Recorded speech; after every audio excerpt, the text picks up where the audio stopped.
அதிகமாக ஆராதிப்பே.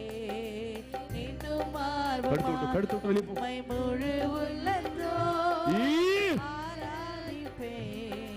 முழு பலத்தோடு அன்பு கூறுவே.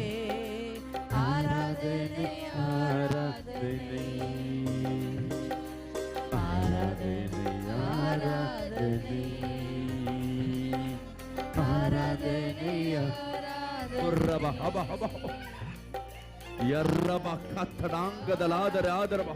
இந்த முழங்காலை விட்டு நாவிகள் வெளியேறும்படியாக, இந்த முழங்காலை விட்டு நாவிகள் வெளியேறும்படியாக இயேசுவின் நாமத்துல கட்டளை கொடுக்கிறோம். ஐயா